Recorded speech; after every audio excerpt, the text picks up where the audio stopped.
হয়েছে, ভোটে অনেক অনিয়ম হয়েছে। আমরা এই জন্য ভোট বর্জন করেছি এবং এখন ফলাফল প্রত্যাখ্যান করছি।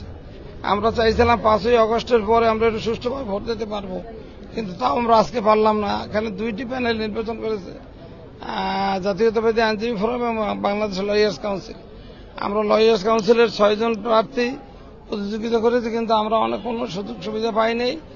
আর কমিশনের 3 জনই জাতীয়তাবাদী আইনজীবী ফোরামের সদস্য, যার জন্য আমরা সুবিধা পাইনি। বারে বারে তাদের দৃষ্টি আকর্ষণ করার পরেও তারা এই সুষ্ঠু ব্যবস্থা না গ্রহণ করায় আমরা এই ভোটের ফলাফল বর্জন করছি এবং ভোট গ্রহণকে বর্জন করছি।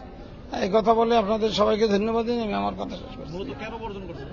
হয়তো বিভিন্ন ধরনের অনিয়ম হয়েছে, মানুষজন আসতে দেয় নাই, আমাদের ভোটার আসতে দেয় না, গলাচিপা থেকে বাধা সৃষ্টি করছে, পুলিশের মাধ্যমে অনেক সময় ভোট দেখাই দেওয়া লাগছে। আবার অনেকে পিছনে পিছনে গেছে, অনেকে যে মোবাইলে ছবি তুললে দেওয়া লাগছে। অনেক ভোটাররা ভয়তে আসেই নেই, যারা আমাদের যারা ভোট দেবে মনে করছে তাদেরকে তারা প্রতিহত করছে। জি, আমার একটা ছোট প্রশ্ন ছিল, এই বিষয়টা ব্রিফিং করতে আপনি দেরি করলেন কেন?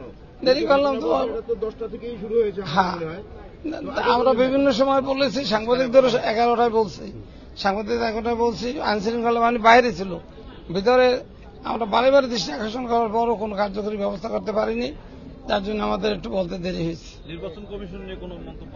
নির্বাচন কমিশন তো আমাদের বারে বারে তাদের দৃষ্টি আকর্ষণ করে, তারা কোনো কার্যকরী ব্যবস্থা গ্রহণ করে নাই। জি, আমরা আবার পুনর্নির্বাচন চাই এবং ভোট গণনা চাই। সুষ্ঠু বলে